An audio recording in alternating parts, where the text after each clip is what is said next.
I can hear you fine. I can hear you out of one ear. Yeah, that's how it is. Oh, neat. Yeah. So I kind of like keep one a little bit off so I can hear you better. You know what? I'm going to do the thing. Excuse me. All right. Even better. Now it's like my phone. Stream is up. My chair right. All right. Hello, Twitch stream.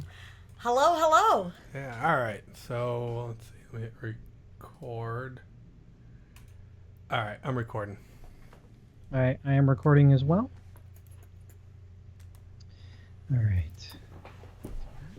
Just let me make sure everything's working. Am I situated Wait, well? no, I didn't. Yeah, just I mean, you know how to talk on a microphone. Well, I Yeah. do. go. No, I'm just making sure for your thing. Oh, 'cause yeah, I'm you're in the.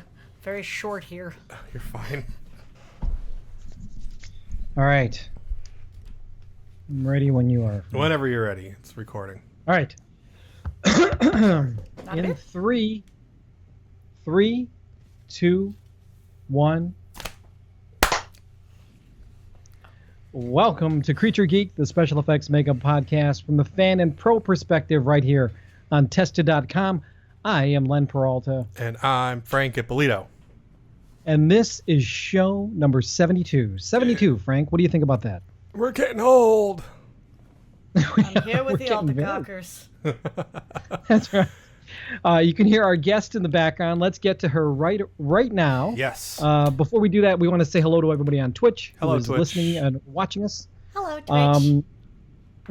But let us get right to our guest. Today's guest is a talented actress, a daring stunt woman, and an extraordinary contortionist who is probably best known for her role as the weirdly contorted Samara from the Ring 2 and Rings 3. Her acting and stunt work has been featured in such films as Hellboy 2, The Golden Army, and Men in Black 2, where she played a self-named character named Jabba the Butt. That happened. She- That did happen. She is also our first guest who we can legitimately say was raised by circus performers. So Huh. we'll get to that in a little bit. All Would right. you Yeah, please welcome yeah, to that Creature happened Geek, too. the ever-talented Bonnie Morgan. Bonnie. Hello. Thank you. Thank you. Thank you. No, thank you. I mean, thank you. Yeah. So, hi, Bonnie. Hi, Frank. You were actually in the first ring also, weren't you?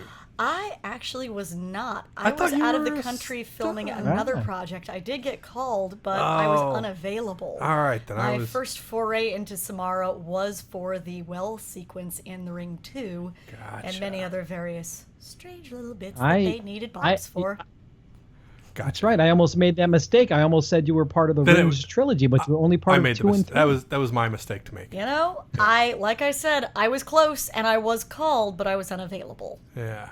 Most unfortunately. You've been in shit tons of stuff. I've done stuff. You're usually the dead person stuffed in a box, or Well, I usually say if there is a dead kid under a bed, it's often me. If there is a monster crawling out of a bog or chasing some beautiful actress, it is often a very slime-covered me. awesome. But I was also in The Devil Inside. I was Rosa.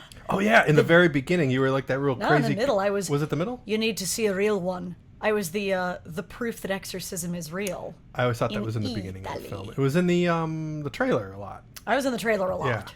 yeah. All right. I So, get all my information how- wrong on this episode. I've known Bonnie for what, How do like 10 you- years? I'm getting everything wrong. I have known Frank a very long time. He is beloved and allowed to be a little wrong sometimes. Usually just a usually little. wrong. Sometimes. Yeah, well, welcome to my So- podcast where I'm usually wrong. Hi. Oh, I think I might like it here. So do you make it from being a stunt woman and a contortionist? Do people just know, oh, she's a stunt woman, maybe she can do that stuff too? Or what's the deal? No, actually, How do you make that leap? the progression went, I was an actress and a contortionist. Actress first, I was an actor kid. I was an Oscar Mayer Wiener kid. I was in a lot of shows like Blossom and You were in Step by Blossom? Step. I was in Blossom. No shit. Yeah. I was on The Nanny. I was on a lot of those shows, and I kind of just happened to be a contortionist in a circus family. Yes, So- Flying Morgans. The Flying Morgans. Hey! And it was something we figured out, and it was something to put on the resume. It was a party trick. It was something I used to scare my sister's friends. And slowly that started overtaking the acting, not overtaking the acting, but I'd get a role and they go, hey, you do that. Can we put that in there? And my father is a creature guy from way back. He doubled the dog in Cujo. He was one of the very first Ferengis you ever saw. Oh gosh, he's Yeah, your dad's been in a gajillion things. a gajillion. Yeah. Quite literally. Yes. Also an actor, Logan's Run, Pete's Dragon, of a great sci-fi lineage. I Wasn't your followed in dad- Dad's footsteps. Wasn't your dad also the motion capture performer for one of those video games?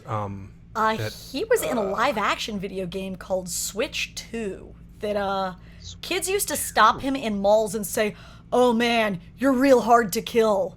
Oh, really? Emis. But more interestingly, Dad was the physical reference for Torin in The Black Cauldron. That's what I was which was thinking also of. Yeah. Tim Burton's very last Disney film as an animator. Ah. Black Cauldron was good. Gurgi. Isn't it that was one of- all about Gurgi. That's pretty much one of the only films with no singing in it, huh? Mm-hmm. I don't think there's any Pure others. adventure. No, but I can't think of any other films that don't have singing in it. Because even like Great Mouse Detective, which is my other probably favorite Disney cartoon, but there's singing in it. Damn it, there's singing in it. Yeah, too much singing. Does Frank look like a musical man to you? Not a musical There's man. no La La Land in Frank. Nope, There's- not at all. There's no Buck and Wing here. Damn it. I'll get him to dance. Don't worry. Bonnie likes making fun of me. It's okay. I do not. What did I do? What did I say?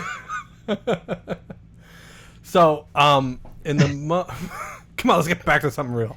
In the most recent ring thing, I saw a behind-the-scenes making-of little video thing on Facebook, and you were wearing what, like 35 prosthetics in that? Oh, good gosh. Actually, our count was off. I think the final count was 42. Oh, really? Once again, we had the 10 finger caps, so that definitely gets the numbers up. 5 on the face. 1, 2, 3, 4, 5. Wig cap, bald cap. So, where are we at? 17? I lost count already. 18. Is the neck. 19, 20. So top and bottom of 21. hands. 22. Top and bottom of forearms. Top and bottom of upper arms. 26, 27, 28, 29, 30. Yeah. Jeez. 31. Bottom of your feet. 32. Top of your feet. 33, 34, 35, 36. Did you have a butt? Did you have a butt prosthetic? We don't talk about that, Frank. Oh, all right. We can't talk about that.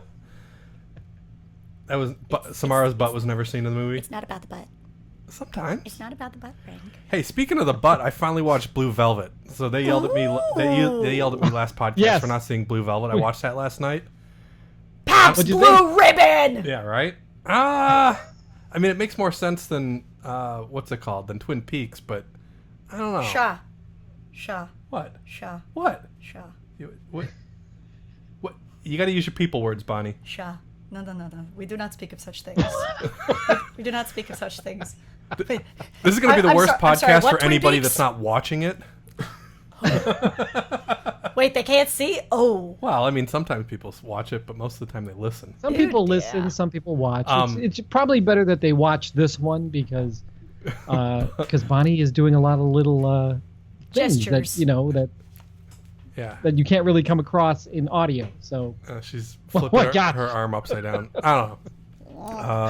Okay, back to it. I apologize. Yeah, okay, so back to important things. So Arian's shop did all the Arian's ring shop. stuff. Arian's pretty cool fella. Does some pretty nice work. Is amazing. Yeah. He is the father of the Pale Man for Pan's Labyrinth. That was his. Oh, really? Among so many other incredible. So did Arian work characters on that and over at pieces. DDT? I believe he did, yeah. Oh, interesting. But he was not part of the actual set crew. Oh, so he made it. He So worked on it over at created the it, shop. and then he was on another job, and Gotcha. they finished what he started. Oh, neat. On that character, at least. But oh my gosh, the man is a genius, cool as can be, and very, very tall. Yeah, I've met him Really tall. once or twice, like a bajillion years ago, but I never kept up with him. You should. Well, I'm sure. The man is awesome Well, yeah, we should and viciously talented. try and get him on the show. You really should. You'd have to get a shorter stool because he's very tall. Well, we can get a shorter chair. It's okay. We have options in chairs here at the shop. So, do you actually like wearing all that makeup? I do. I'm very patient. Obviously, any job that I get not wearing it is like a vacation. I feel like I'm cheating somehow at this point. But I generally like the work in the process, and I love makeup artists. I love effects people. I really enjoy the time I spend with them, and since How the Grinch Stole Christmas, I kind of met a lot of the greater community of special effects makeup artists. Yeah. So when I come on set and have some gloriously horrific 5-hour process, it's old home week. We all catch up. Yeah. I'm a big goof, though. I'm a big goober in the chair. Well, you're a goober in real life. Well, these things happen. Yeah. No, but like, I'm trying to think how to phrase this better. This is the part where I didn't pre-think my question very well. So, like, it's most people don't like really comprehend how exhausting of a process it is to get in and out of that makeup. And I don't know. Can you talk a little bit about like the exhaustion about it? Like Samara is Samara is a 6-hour in and a 2-hour out. So that is 8 hours in the trailer alone in the chair. Yeah. Now, you'll see a lot of videos of like Guardians of the Galaxy where I'm not going to say who, but the performer getting into the makeup is pretty much on their phone, just kind of doing their thing, picking up a hand. I'm well aware of the process and how tough it is for you guys, so I pride myself on being really helpful in the chair. Mm-hmm. I try to not make anyone work as hard I try to work as hard as they are. Yeah, so, no, I think a lot of talent forgets that. I spend a lot of time like this. With her leg up. She's got her leg up in the air. That's when they're painting your leg. But no, a lot of times talent forgets that they need to not be on their phone and talking to their assistant and sipping coffee and trying to eat breakfast while you're doing your work. Because then that makes the makeup take longer to put on. It does. And you can't do as good of a job. So. Oh no, and also there's the upkeep of the makeup. I fortunately am not much of a sweater. I'm a very dry-skinned individual, so makeup sits well and holds well on me, which isn't something you normally think of. It's that's something you know now. But I try to respect the makeup artist at lunch. I eat very little when I'm on a job, so when we're on longer pictures, it gets kind of tough because every edge is laid down, every piece on the cheek, every piece that's laid into the lip, and you don't want to be taxing your guys. You don't want to be taxing your team. This is your team, and frankly, in a sense, as much work as I'm doing performing, I'm a blank canvas for you guys. I'm wearing your work, and I want it to be as good as it possibly can be. Yeah. So don't eat the soup. If you have a burrito, you can't eat a burrito. Or the fried chicken. Oh, you good get chicken gosh, grease no. and everything just starts lifting up. Yeah, that's the worst. I've been on a few jobs where they're like, you can eat, right? I'm going, not anything that's in front of me, but this is not my first rodeo. Now, go ahead. I was going to say, is that sort of par for the course when you work with an actor? Is Bonnie sort of the exception to the rule? Are most actors not respectful, or based on your your experience, are they not respectful of the makeup artist? Oh, I don't necessarily say that by them doing their other things it's not respectful, because for anybody to not eat. Well, no. I'm not even talking about eating, but just to sit still for those couple of hours, especially if it's like a celebrity or somebody that's often has to run lines or do all kinds of other things. To sit still for a couple of hours is a really, really, really hard job. As much as it's not just shut up and sit down, you're getting paid enough money. They still have shit to do. Maybe they could run their lines before or practice or whatever. I don't know, but it's kind of a give and take. But some people are more of a pain in the ass than others. That's for sure. I try not to be, but I did have one makeup artist who knows me pretty well, kind of went, when we're working on your head, I need you to not be me. He was like, I didn't say that, just not move and talk too much. I almost felt bad. I said, I do this a lot. I'm very chatty when we're doing arms and legs, but when it's time to do the head, I will be very still and very quiet. Yeah, Bonnie's very animated in real life all the time. I almost felt bad at the end of the day. I got a really beautiful thank you text saying, I know how difficult it is for you to sit still. I was like, oh, no. You're welcome. I'll just leave it at that.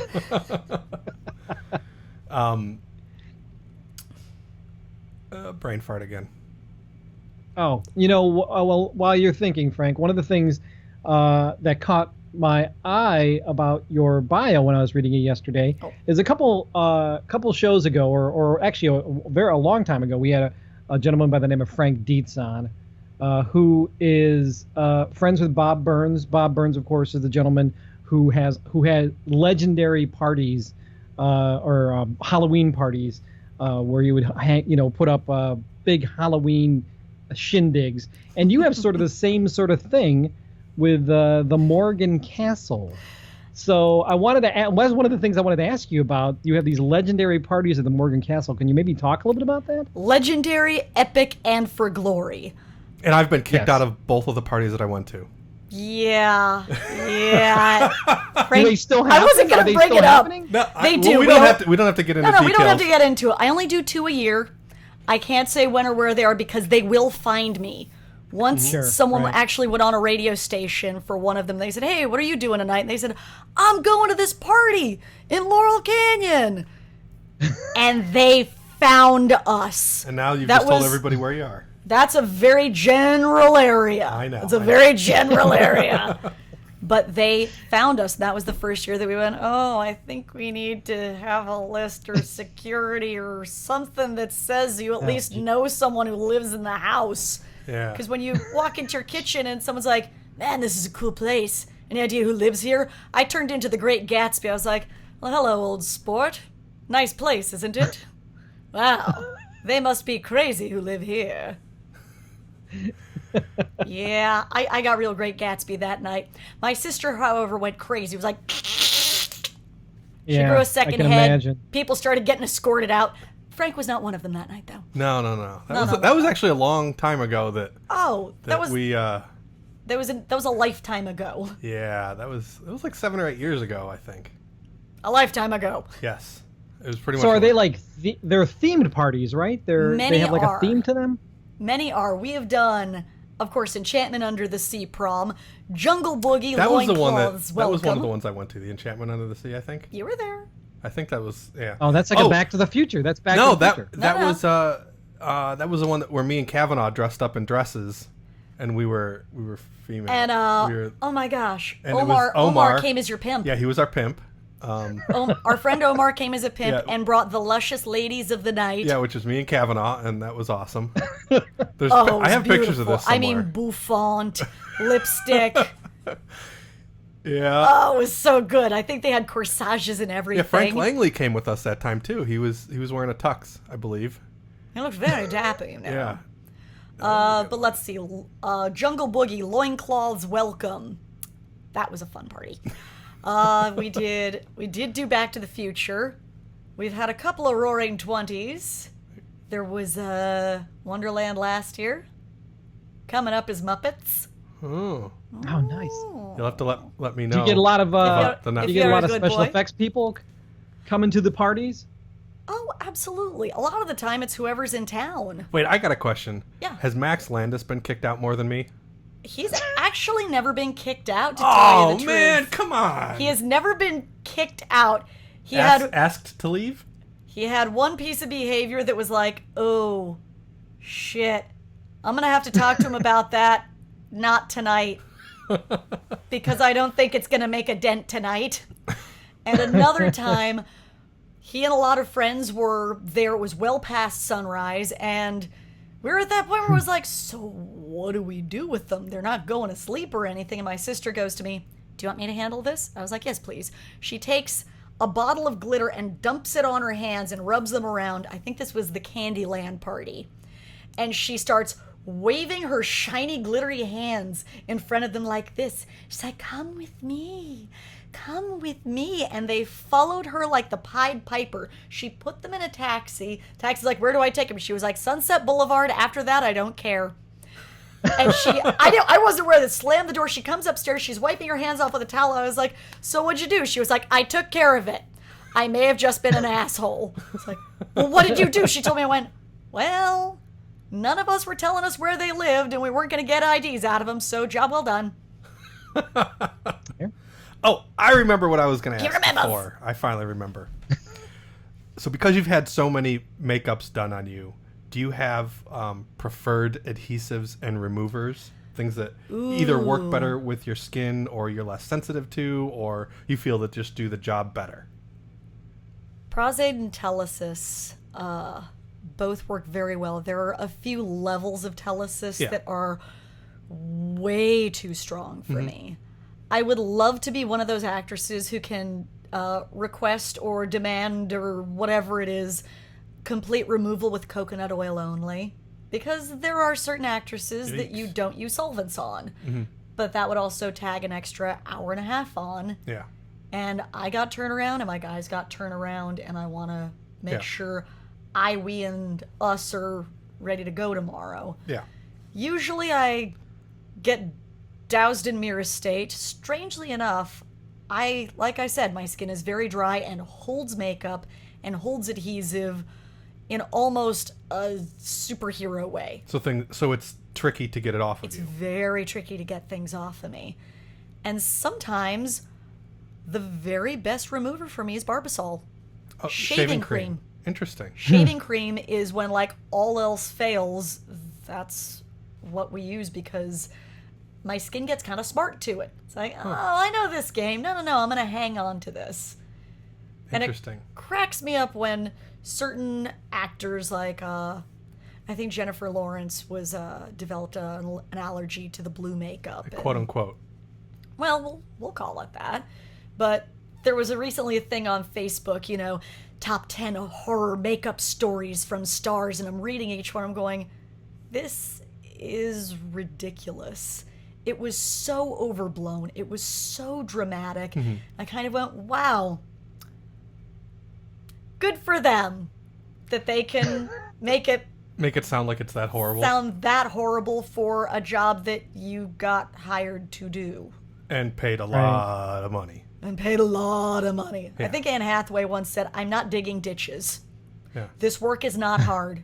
I'm not breaking cement. Yeah. I went, kind of good for you, man. Yeah. But the solvents are tough, and they can definitely get over-rubbed and opened up, and now then your skin gets real raw, and then it hurts stuff. for application in the next day. I was on a movie. Yes. That shot in New Mexico. Not going to say which one, but it was horrible. It was a horrible suit. For the first several weeks, I did not have an exit cut in the suit, meaning I didn't pee for 17 hours. Oh, you only do that once in your life.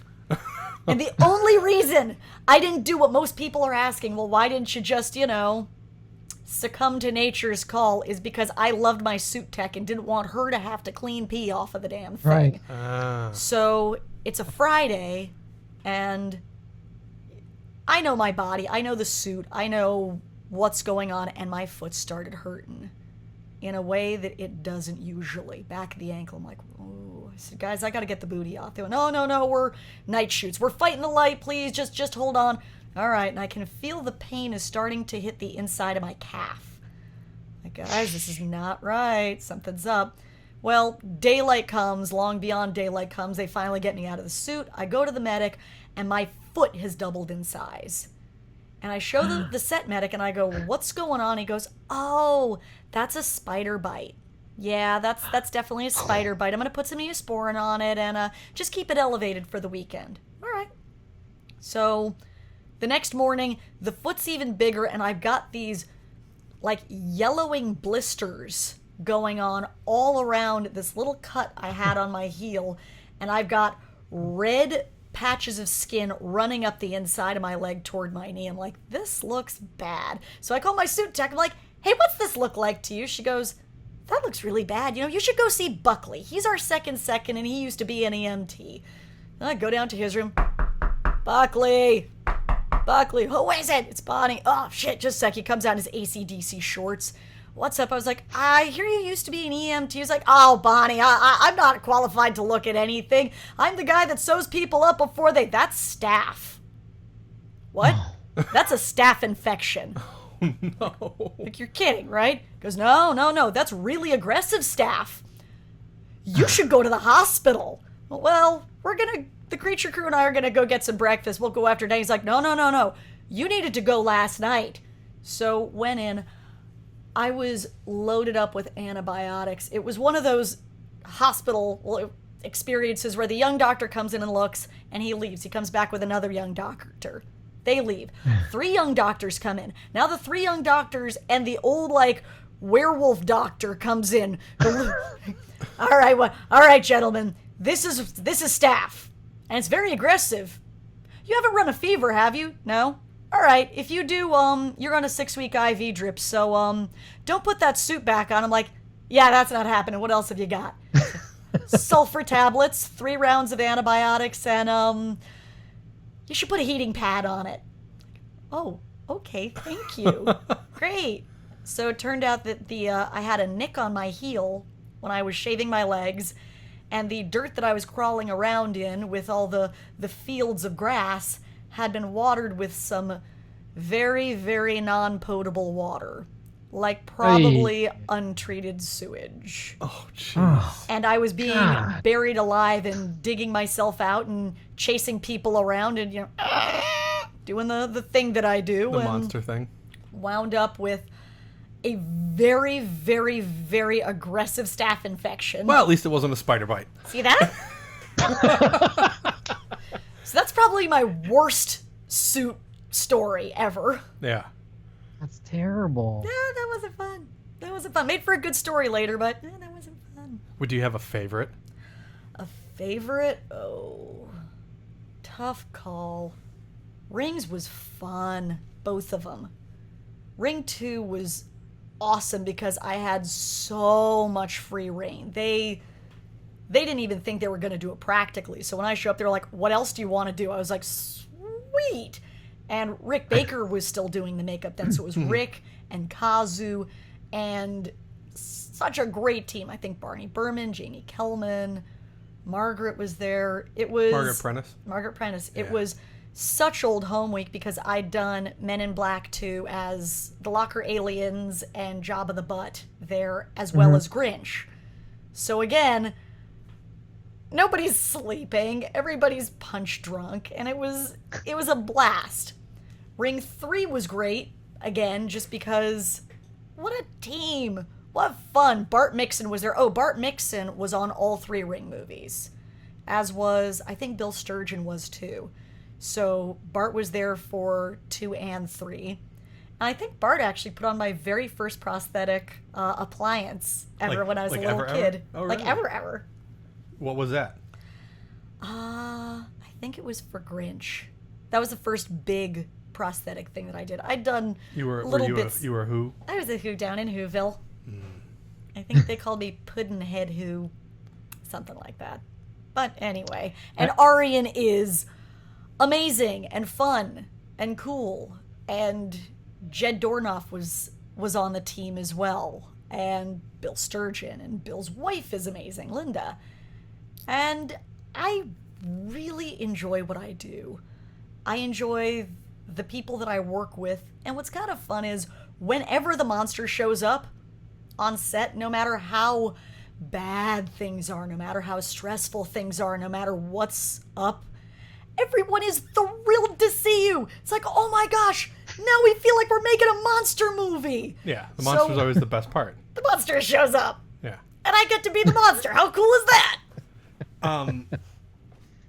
You do like wire work and stunt stuff and stuff like that too? I've done a lot of wire work. Like I said, the acting contortion sort of veered into stunts, and I wound up working on Peter Pan for a year in Australia, the Jason Isaacs, Jeremy Sumpter, PJ Hogan feature. And that was living in wires. Were you Peter Pan? I was Peter Pan for the Black Castle 5-wrap stunt. When Captain Hook throws Peter and he unwinds into the cargo net. That was me. Oh, right. And otherwise, I was Peter's crash test dummy because he outgrew me within 3 months of being on set. Really? Oh, that kid was growing like a weed. That's the worst part. That would suck for wardrobe department. Oh, they suffered horrifically. I don't do stunts for anything that I could perform myself. So that means I do a lot of stunts for children and old people.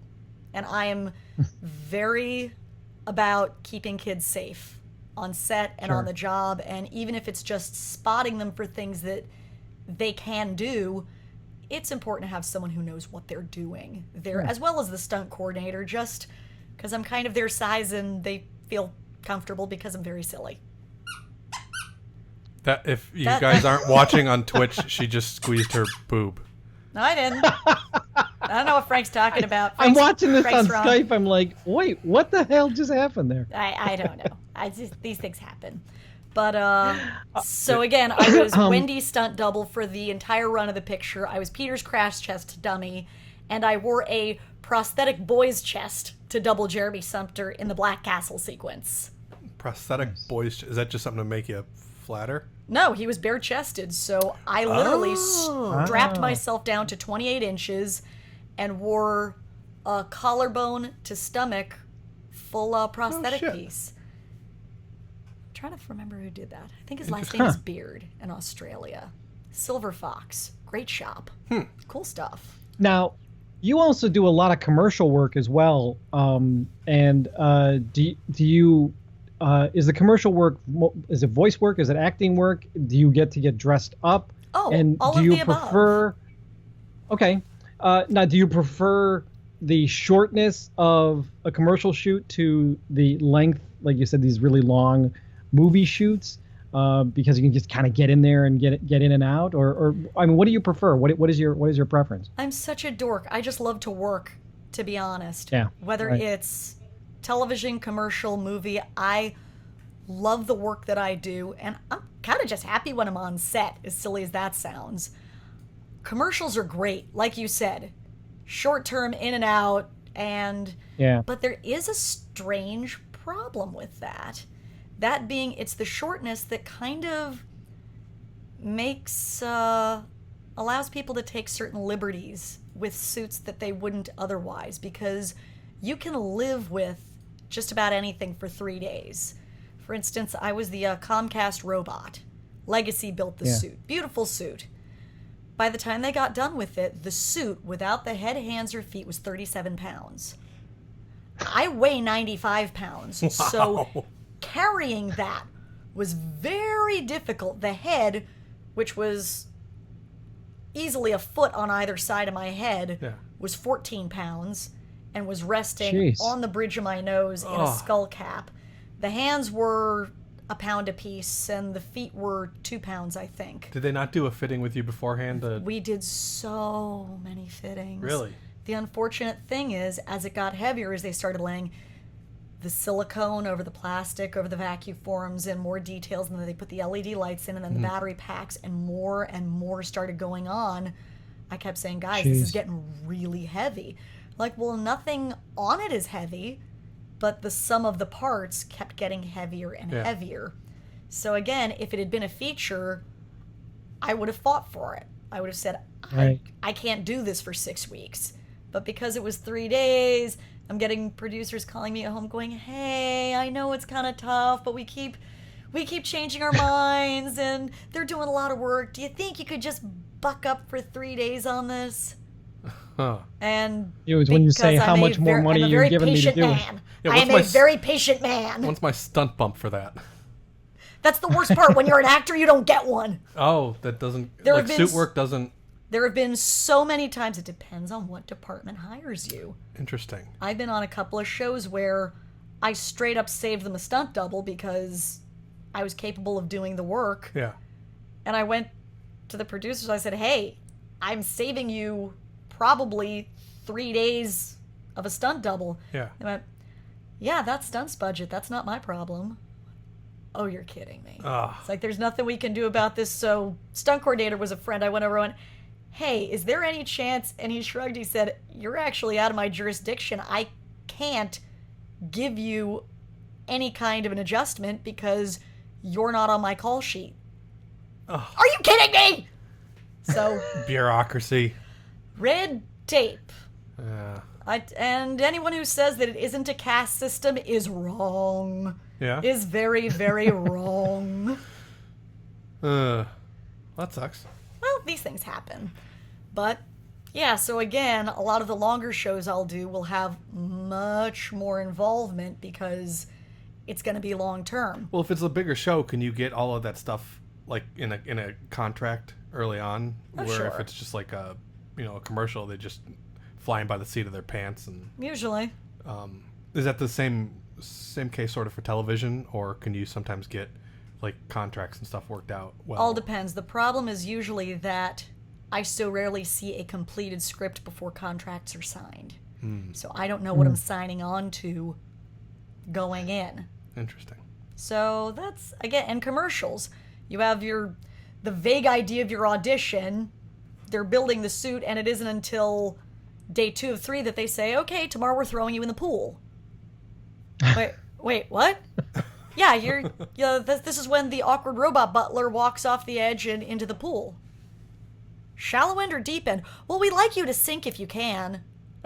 That's great. Do we have a safety diver? Yeah, no. What do you mean you don't have a safety diver? Well, it's just water. Yeah, you need a safety diver. And we can't really get a regulator in your mouth because, you're in a robot suit. Nice. So you're okay with that, right? I brought my dad with me. I actually brought my dad and went, okay, so count to 12, and if I've taken on too much water, come get me. Oh, jeez. So they did compromise. When I started asking those questions, they were like, oh, maybe we should have someone. So they hired a lifeguard. A lifeguard? They hired a lifeguard for the commercial. I looked at it. A lifeguard is not the same as a safety No, diver. it is not the same. Now, because your dad has been a stunt coordinator before, can he work as a safety diver? Or? Absolutely. Okay. Why didn't they just hire your dad then? Well, because that wasn't in the budget. Oh, Jesus. And my dad's cool like that. Yeah, your dad is pretty cool. My dad's pretty cool. You guys should have him on. Yeah. He's probably great. got some really good stories, too. He has some... If you think you'll be here for a while with me, you'll be here till next week with him. We could be here till circus, by the way. Another favorite, I was the sock monkey for the Kia Sorento commercials. I was just watching that. I loved that. Sock It was really cute. I was the sock monkey. There was a series of Kia commercials where a bunch of toys hijack the car and go for a joyride. And it was the Yo Gabba Gabba toys. That's right. No, there was only one. It. That was Muno. And strangely enough, okay. in the first one, which in all honesty was the better of the two, I'd been wrapped. We were working in Vegas, and I was the first man wrapped. Which is always kind of weird because everyone's still working, and it's like, hey, it was fun spending a week with you. Bye, Bonnie. And everyone drives away. I was like, aw, okay. I felt kind of sad, alone in a Vegas parking lot. And I went, you know what? This is not going to get me down. I'm going to do what you do in Vegas. I went up to my room. I put on my good Vegas jeans and my Cookie Monster t-shirt. And I was going to go throw some bones. I'm on my way out of my room when my phone rings in my room. I wasn't going to answer it, except no one knew my number except production. Went over. Hello? Hey, Bonnie. Yeah? Are you still in the hotel? Yeah. Could you come back? We need you for another shot. It's like, really? Hot shit! So I go running back down. I run into the trailer. The sock monkey's been all put away and tied up, so I'm like getting it out of the thing. Amy Wetzel was built that suit for Legacy, and I'm pulling it open, and I'm trying to get it, and I've got one leg in it when Amy comes. She's like, what are you doing? It's like, well, they said they needed me for another shot. She said, you're not getting in that suit. I went, what? She's like, come outside. We have a problem. I'm like, oh, shit. So I take it off, fold it up, put it back down. Turns out the guy in the Muno suit didn't want to do the last shot. He didn't want to? He said, I'm done. He said, I'm done. I'm not doing the last shot. Like, do you think you'd put on the Muno suit and do the last shot? Was there a reason that he didn't do it? It's a long story that I would never disparage another suit performer, but the truth is he was done. Okay. He didn't want to do it. So I said, we can't give you a separate contract, but we can give you X amount. And I went, well, that's okay. What are we doing? They said, you have a police escort. We just need you in the suit, hanging out of the sunroof in a limousine, like you're not supposed to do in Vegas, and just arms out, head up, just enjoy hanging out of the sunroof in a limo on the Vegas Strip in the Muno suit. And you're gonna pay me to do this. Right. And he didn't want to do that. Let me think. Sure. So that last shot of the commercial was me in the Muno suit, and it was awesome. It was freaking bitchin'. Right. It was better than being a celebrity. People lost their shit. I mean, like, frat boys holding hurricane, foot-tall hurricane plastic naked lady drink cups are, like, chasing limo going, Muno! Oh, guys, it's Muno! I don't know what Muno is, so... Muno kind of looks like a red pickle with one eye. Yeah, he's like a cyclops, a red cyclops. A red pickle cyclops. All right. I love that show. Isn't that great? Now, I'm watching the spot. Did you have to do the I just saw this spot where you're out of the Keo. Did you do there's stunt work on a on like a what do they call those things on the water, the water skis, jet skis? Nope, that was not me. Did you do that? Was that you? Nope, that was not me. I was like, holy shit, I do you're jet like ski. doing everything. I do a jet ski. I'm not that badass a jet skier. They wanted a guy that could dig into the wave and pull a somersault off of it. And honestly, for a lot of things like that, they don't want to risk the hero suit person. I was wondering about that. But I did do all that the bull pretty riding. Dangerous. I did all the bull riding, and they almost killed me doing it. That was at the Saddle Ranch at City Walk. I've been on that bull. And it was the first shot of the commercial, and did they just flip you right off? Oh man, they wrecked that chick. When I say that chick, I mean me. They just freaking wrecked that chick, man. And I even went to the guy on the stick. I went, look, this is not bar time. You're not trying to, we want as long a shot as possible, so... Go easy. Not go easy. I said, do your best not to do too much spinning. I need a lot of up and down. Yeah. You can, if you're going to turn it, give me a little heads up, because I know people who do that. And he goes, look, bull does what bull does, girl. You're just going to have to ride it. What? I looked at him and I went, am I allowed to say what I said? Yeah. I went, fucking really? Fucking really? He was like, yeah, I'm just saying, I never know what Bull's gonna do. I said, no, I know what Bull does. At which point I went, could we get a stunt guy on this? Because the guy did not understand. He was really trying to he was just a dick. Oh. If that guy ever hears this, you're a fucking dick. Yeah, good job, Saddle Ranch guy. Was he a Saddle Ranch employee? Or yes, he was. Oh. Well, I'm not going to that Saddle Ranch ever again. Nice. So, yes, the two things I did not do the skydiving, because I didn't have enough jumps to solo, and I didn't do the jet ski bit. Did they get just like a jet ski specialist, somebody that... Oh, they got an amazing guy, like world champion X Games style. But he didn't fit the suit, so they had to make him his own head. Huh. Well, there you go. He was 5'7". He was a big monkey. And you did get the tattoo, right? Totally. In the commercial, which I am watching because I wanted to see it, she gets a mom tattoo, but it's made out of yarn. It's very, very cute. The attention to detail on that was brilliant. And we actually did go to a real tattoo parlor for that. Yeah. And they yarned you up? It was a real deal. They stitched me into my first tat. Tattoo guy's going to do what he's going to do. Now what's really funny is the first commercial went great. It went so great. We going for round 2. So now they got a different director this time, and he was German. And I show up at the shop because we're doing a meet and greet, and everyone's being really weird. Everyone's being kind of nervous. I'm like, hey guys, what's up? I went, no, nothing. Everything's fine. So I suit up. I put the head on, and Amy Wetzel comes to me. She's like, okay, whatever you do, don't take off the head, and speak as little as you can. I went, okay, why? She said, I just keep the head on if you can. Really? Oh, okay, great.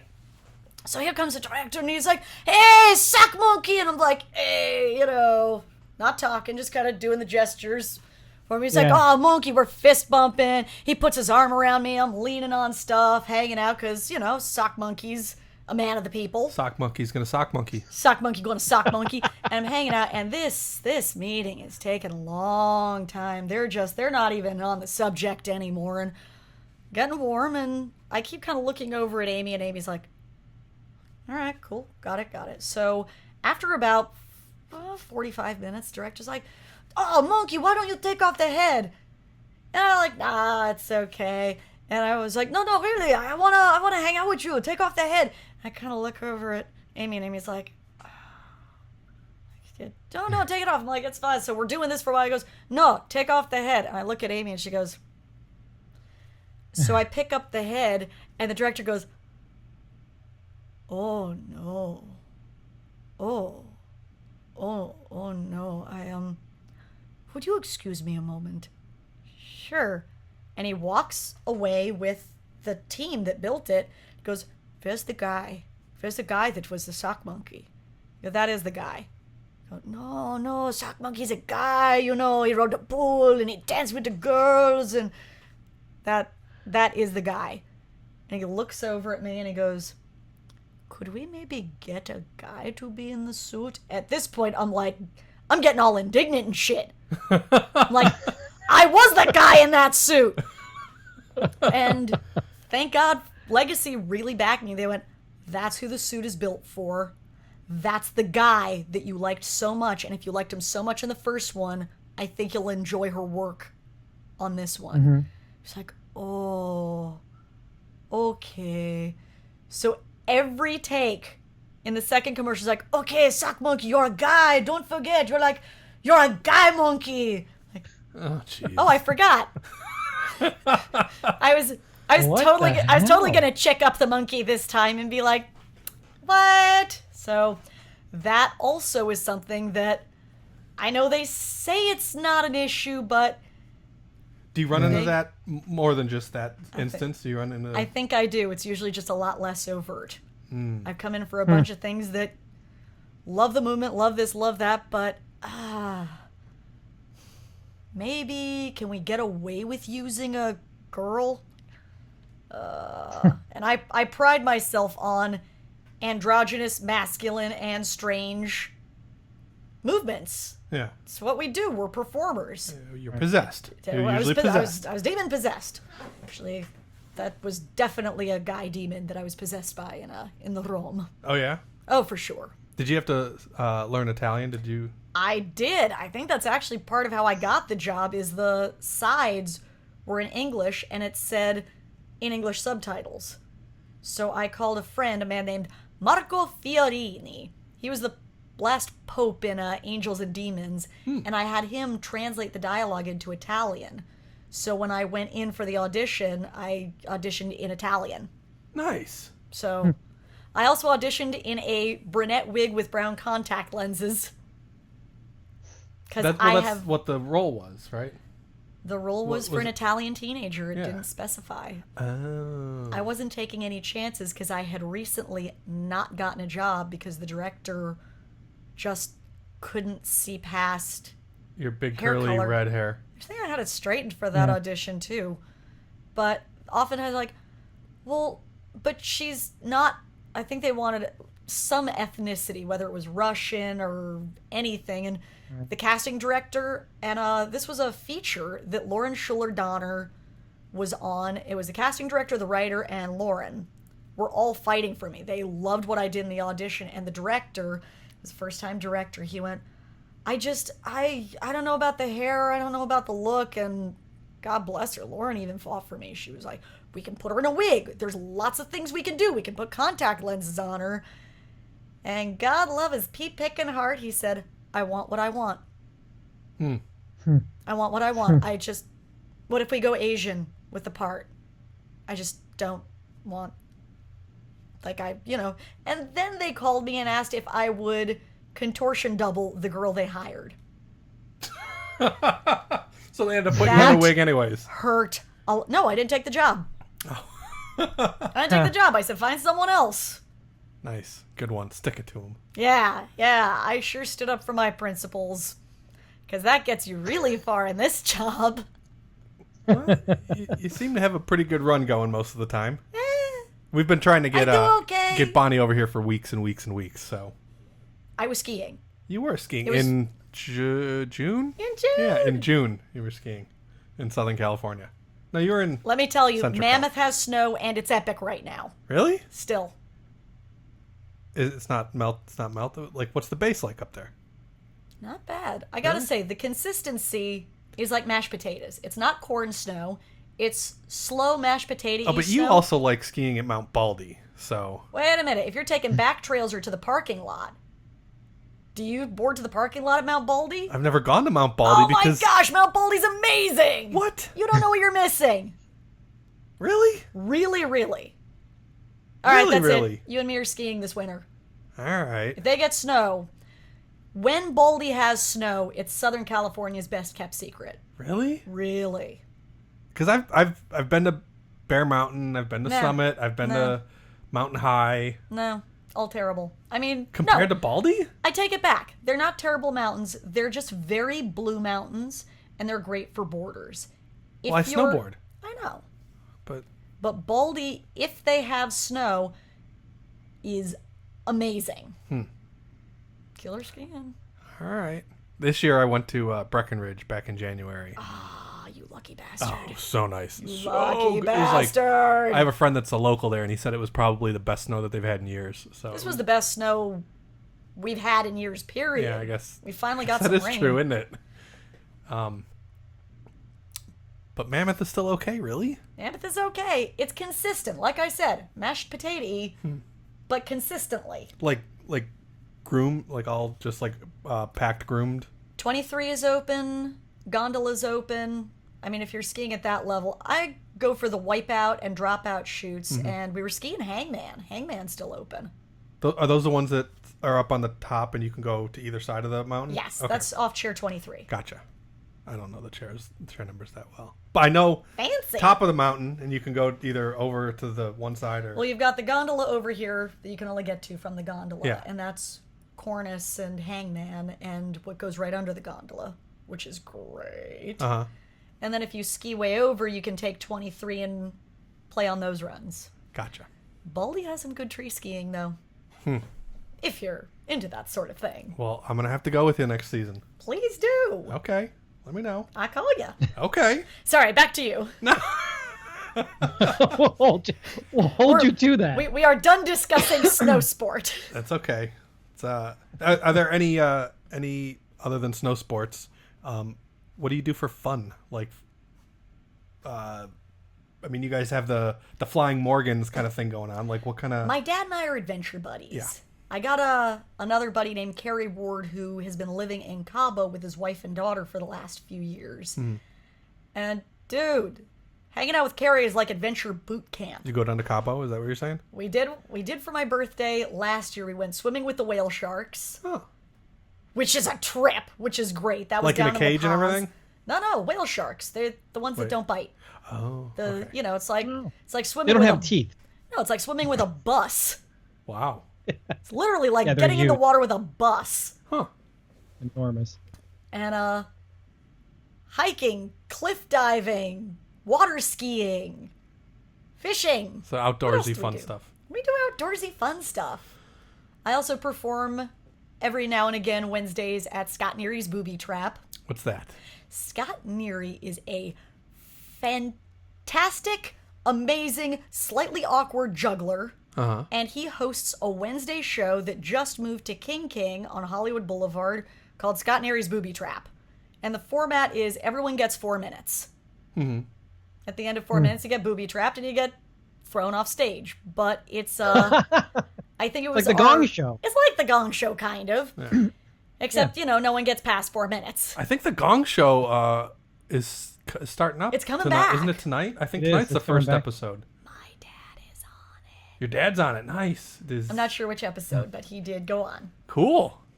Nice. Nice. And was that a scripted show or is it it's a Gong Show? It's okay. I don't know if this is like a scripted or is it actually like a variety show? It's a variety show. Okay, it is a variety show. It's a slightly less mean variety show. Gotcha. Oh, well, I don't know. Well, I mean, sometimes people think things shows right now are super mean. No, but people think everything on TV that's supposed to be real is real when half of the time it's scripted. Or womp womp. That's what I'm asking. Is it scripted or is it real? Don't ruin it for them. Okay. Don't ruin it. Well, no, but that's what we talk about on this dumb podcast. We ruin it. We ruin things. We like to ruin things. Yeah, for everybody. usually it's me ruining the podcast. Spoilers, you spoil sports. Yeah, we want to.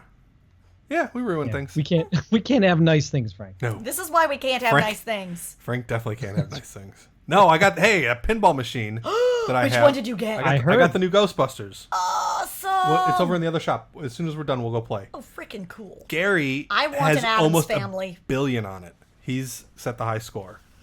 Yeah.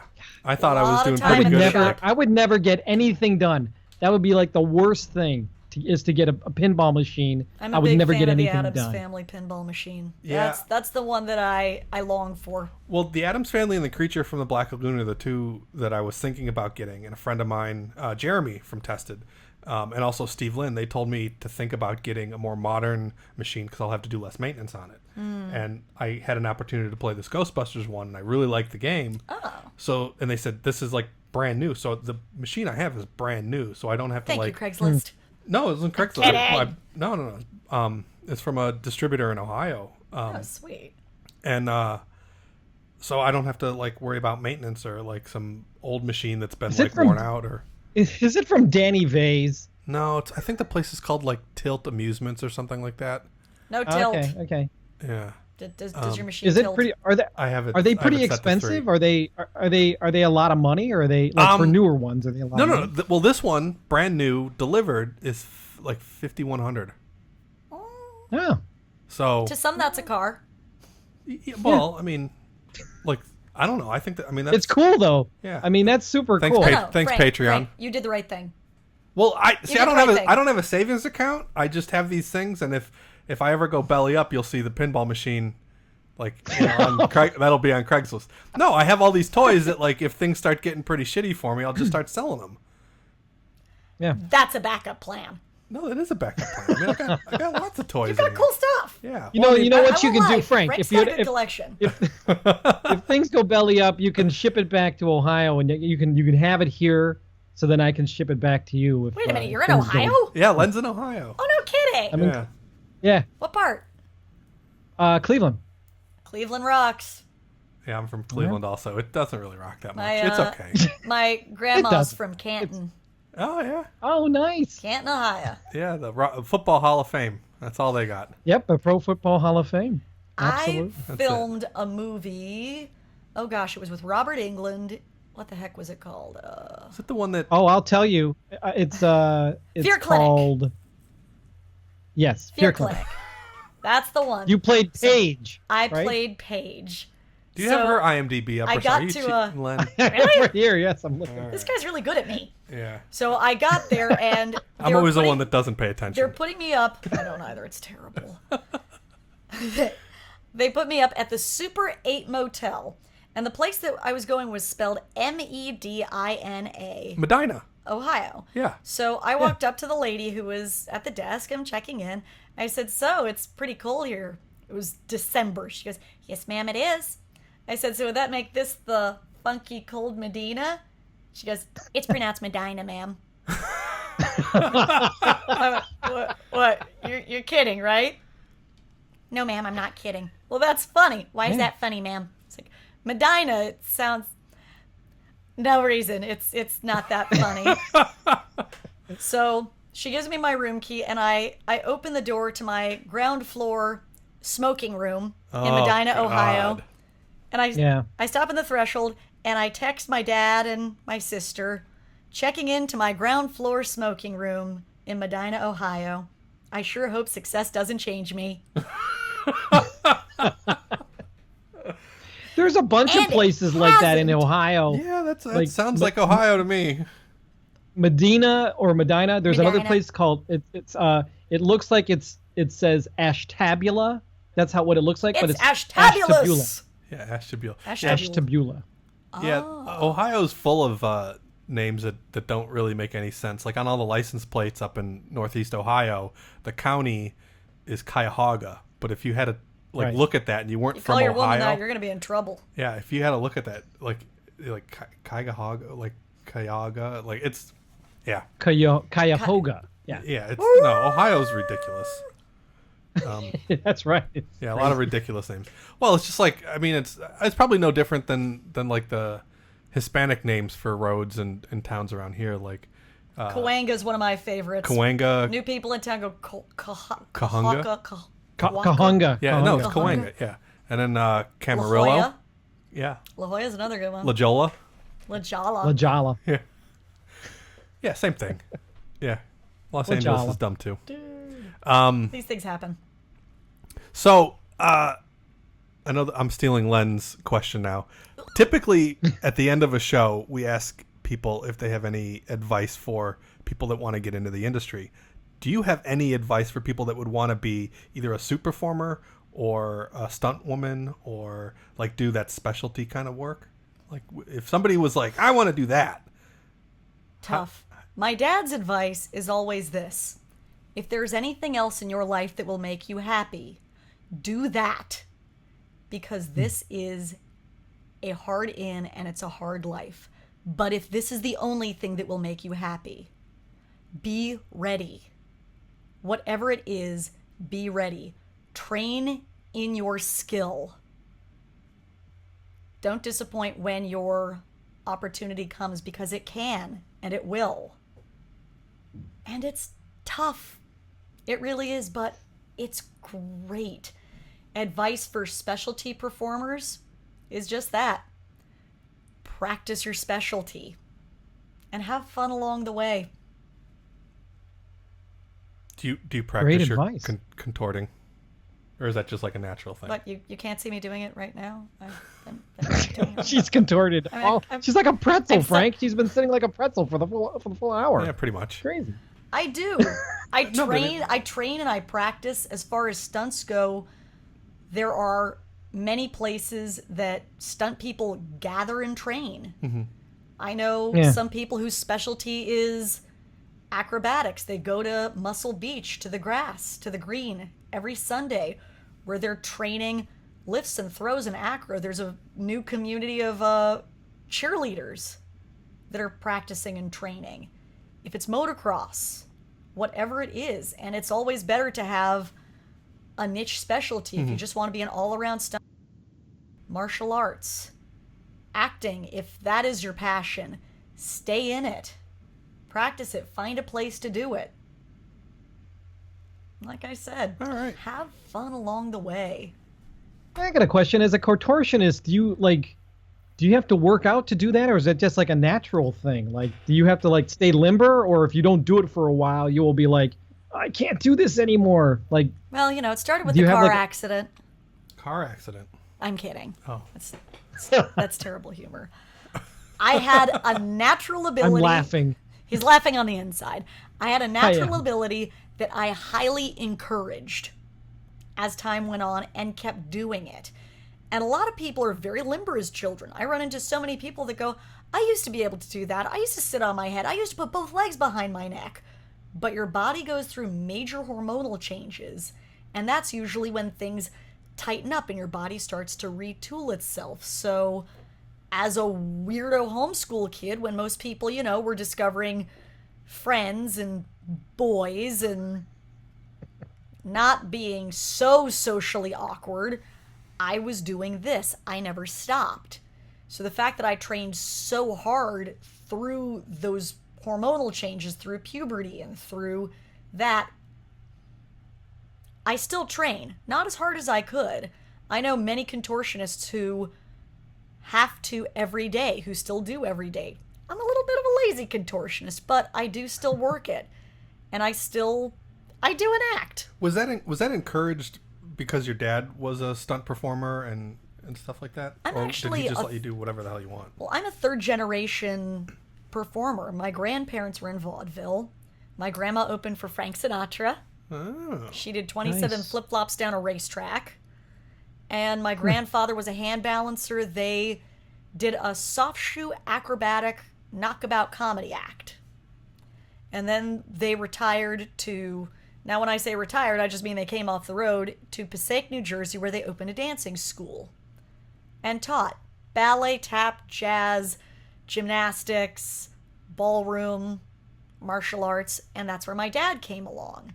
And he was part of the studio and performing, and when he was little, the Andrews sisters used to babysit for him when they were on USO. So performing is sort of the family business. And he was a child actor. He was the original Richie in the Dick Van Dyke Pilot. He was Huh. He's one of the Gogans in Pete's Dragon. He was Billy in Logan's Run, which actually got him a screen test for Luke Skywalker with Lucas. Really? And I think he was a little too animated. My dad is a live wire. I think he's a lot more Han than he is Luke, but sort of with a clown's flair to him. Yeah, we're going to have your dad on here so everybody can experience that. So then when my sister and I were born... He doesn't squeak, though. Not that we know of, anyway. But, that could change. You never know. So my sister and I came along. He did with us the only thing he knew to do with us. He got us a commercial agent and put us in the business. I think I did a McDonald's commercial when I was a wee babe in arms. So when we discovered that I was a contortionist, he literally said, I can make $1 with that. Literally said that. And it was encouraged. They found me this really cool older contortionist lady named April Tatro. She was like the premier contortionist in Hollywood forever. And she hung out with me for an afternoon and kind of gave me pointers like, if you're going to stretch, you have to stretch each side equally. Otherwise, you'll need a hip replacement by the time you're 50. And you don't want that now, sweetie, do you? And she was wonderful. And I got in with, now not only was I doing my real work, I had this kind of weird straight job doing contortion in clubs. I was working in clubs long before I was ever legally allowed to go into them, but I'd wear this white zebra makeup so no one could really tell how old I was.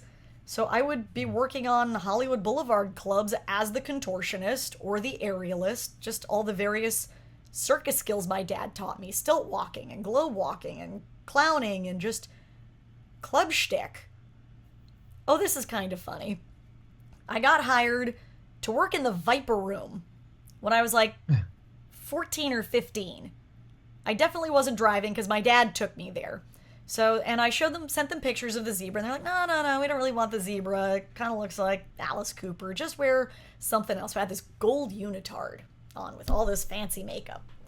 So, I got to the back door. They're like, can I help you, kid? It's like, yes, I'm Bonnie. I'm your contortionist. They went, oh, shit. Would you hang on for just a minute? You know what? Why don't you take a pony ride around the block? We'll be right with you. They were having like a carnival theme that night. So there was a pony and a capuchin monkey with an organ grinder. So I literally, in my unitard, got on a pony and rode around Sunset Boulevard for 2 laps while they figured out what to do. Came back and they went, okay, here's what we're going to do. We are going to carry you into a broom closet and wait there. So they literally picked me up from the threshold, carried me into a broom closet, put me down, closed the door, and told me not to come out. They opened the door. They said, where's your music? I handed them a CD. They picked me up, brought me to the edge of the stage, which was stairs, put me on it. They put me in my box. I did my act. I got back in the box. They carried the box back into the broom closet, put it down, and closed the door again. I waited. They opened the door. They handed me my check. And they said, You did a great job. Thank you. And please don't come back till you're over 21. So my feet never touched the floor of the club, so they couldn't be in trouble, and that was the first and only time I ever played the Viper Room. Wow. Didn't touch the floor. That's interesting. That's a good one. So that happened. Crazy. Yeah. Are you working on anything right now? I just filmed in Jordan as part of a big sci-fi show. I don't think I'm allowed to say what it is yet, but that's coming up. Okay. I was on the pilot episode of a very cool, very familiar sci-fi show. Okay. That will be coming out soon, and I'm really excited because I play all of them. What I play, they filmed me crawling around where I was from many angles, doing many things so that they can multiply me, and I will be all of this. That's awesome. That's pretty awesome. So there's going to be a lot of Bonnies. A lot of me. Nice. You'll never know it's me. Was it a lot of makeup? A lot of makeup. Gotcha. So that's coming up. All right. Well, you'll have to let us know when that is, and we'll let everybody know what that show is. So we gotta wrap this up. We're going late. Ah, come on! But there's so much more to tell.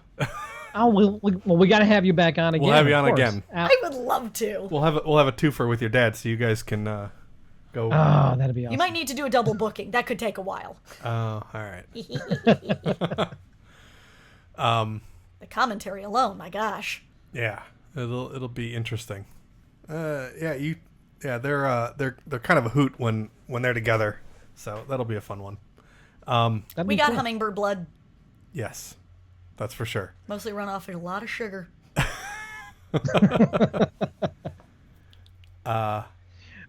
We got some people to thank. Oh yeah, that's right. People to thank. Thank you. Where is that?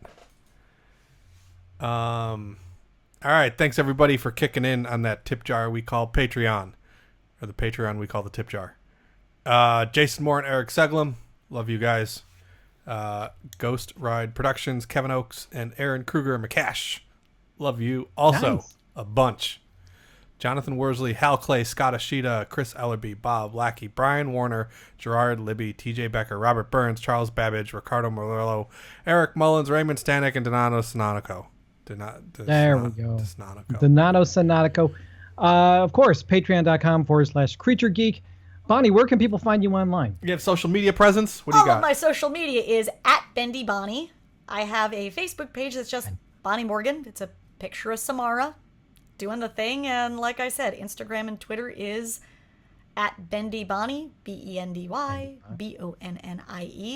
And there's a lot of silliness, a lot of shenanigans going on. Yeah, but Bonnie is never short on shenanigans, that's for sure. I will go and follow you immediately after the show. Aren't you lovely? You can look for Frank and I online, frank@polito.com or lenperalta.com. We are also Frank at Polito and Len Peralta on Twitter. Thanks to test.com for giving us a home here. If you have any comments, go ahead and post them over at tested.com /CreatureGeek. You can also visit our website, creature-geek.com. And you can write to us, Len at Creature-Geek or Frank at Creature-Geek. And Frank will not write you back. Bonnie, thank you so much for being on the show. It was a pleasure having you. Oh, it was great fun. We'll have to have you on again.